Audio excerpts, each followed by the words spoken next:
કચ્છના ગાંધીધામની ટોડલર હાઈસ્કૂલ કે જેની બેદરકારીને લઈને વિવાદ છેડાયો।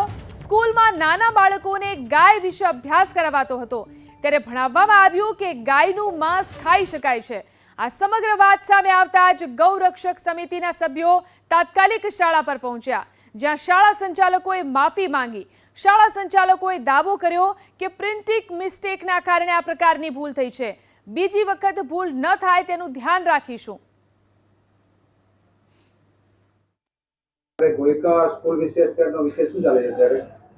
ગોયંકા વિષયનો વિષય એવો હતો કે હાલે સવારથી જ એક પેપરની કટિંગ વાયરલ થતી હતી, જેમાં ગોયંકા સ્કૂલનું એક પેપર કટિંગ હતું, જેની અંદર પર્સનલ પેપર હતું। એમાં ગૌ માતાનો વિષય લખેલું હતું, જેમાં ગૌમાંસ ખવાય છે એવા શબ્દનો પ્રયોગ કરેલો હતો। એટલે એ અમારાથી આહટ પહોંચી। અમે જીવદયા પ્રેમીઓ છીએ અને ગૌ હત્યા ઉપર પ્રતિબંધ છે, અને છતાંય આ શબ્દ કેમ લખાણો છે એની ખરાઈ કરવા માટે, કારણ કે કોઈ વિષયનો વિષયાંતર ન થાય એના માટે અમે સ્કૂલે ગયા અને સ્કૂલે જઈ અને એમનાથી ખરાઈ કરી। પણ ટ્રસ્ટી મંડળને મળ્યા, સ્કૂલના પ્રિન્સિપલને મળ્યા, અને જે ટીચર દ્વારા આ વિષય લેવામાં આવ્યો હતો એમનાથી પણ મળ્યા।